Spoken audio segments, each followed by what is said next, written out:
Le dernier appareil signé Samsung arrive en France cette semaine. Au menu, on a pas mal de nouveautés, mais toutes ne vont pas pour autant changer votre quotidien.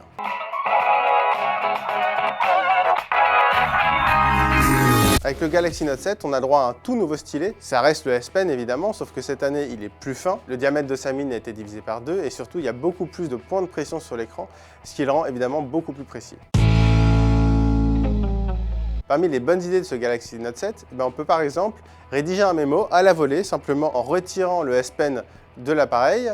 À ce moment-là, il y a un écran noir qui s'affiche à l'écran, il suffit d'écrire dessus et on pourra enregistrer ce petit mémo, un dessin, un numéro de téléphone ou ce qu'on veut, comme une note à part entière. Autre fonctionnalité bien pratique, la traduction là aussi à la volée.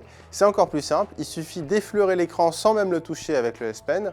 Et là, l'appareil va pouvoir nous traduire n'importe quel mot en anglais, en chinois, en allemand, tout ce qu'on veut, un par un. Donc ça ne va pas se faire par exemple pour des textes. Mais si on veut lire un document en anglais, qu'on maîtrise plutôt bien la langue et que simplement on veut avoir la traduction de quelques éléments, ce sera possible. Parmi les autres fonctions du stylet, il y a la capture sélective. Alors là, évidemment, c'est très simple. Il suffit là aussi d'entourer n'importe quel élément sur l'écran, de l'enregistrer en image. Et il y a une petite nouveauté assez sympathique, c'est-à-dire qu'on peut encadrer n'importe quel élément sur l'écran là aussi. Simplement, le téléphone va pouvoir générer un fichier GIF. Donc si vous regardez une vidéo YouTube, mais vous pouvez aussi enregistrer n'importe quelle manipulation en direct et vous aurez une petite vidéo qui pourra durer jusqu'à 15 secondes. Mais finalement, ce qui est surtout la marque de fabrique de ce Note 7, c'est le stylet dans son ensemble, c'est-à-dire par exemple pour dessiner. Et à ce niveau-là, c'est assez impressionnant. On a un rendu et une impression qui est pratiquement la même que celle qu'on peut avoir sur du papier, à ceci près qu'on a les limites de l'écran, c'est-à-dire que la tranche de notre main va venir un petit peu gêner notre course. L'autre nouveauté importante de ce Note 7, c'est l'arrivée de l'USB Type C. Alors le port USB Type C, c'est ce qui va remplacer, et ce qui remplace déjà sur pas mal d'appareils, le micro USB qu'on connaissait.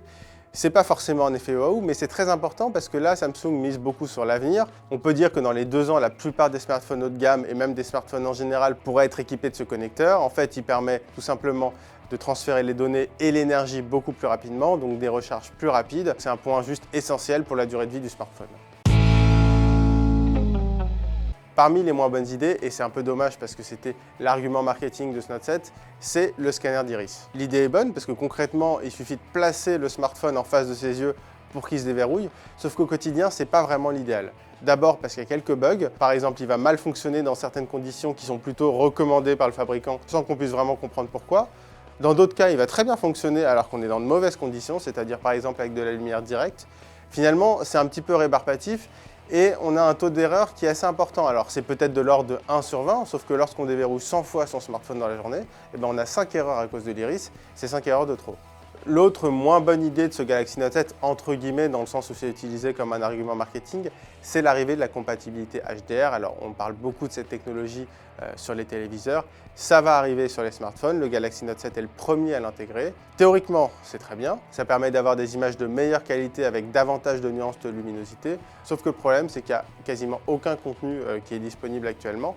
Netflix le fait par exemple, mais là encore, ce n'est pas disponible pour les smartphones. Donc on va dire que c'est peut-être aussi un pari sur l'avenir, mais là, il va falloir un petit moment avant d'en profiter au quotidien.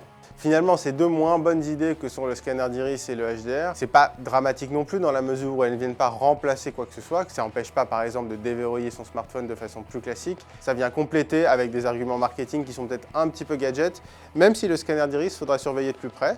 Si ça fonctionne bien, pourquoi pas dans certaines situations. Évidemment, le Galaxy Note 7 est dans notre labo pour toute une batterie de tests et vous retrouverez rapidement les résultats sur 01net.com.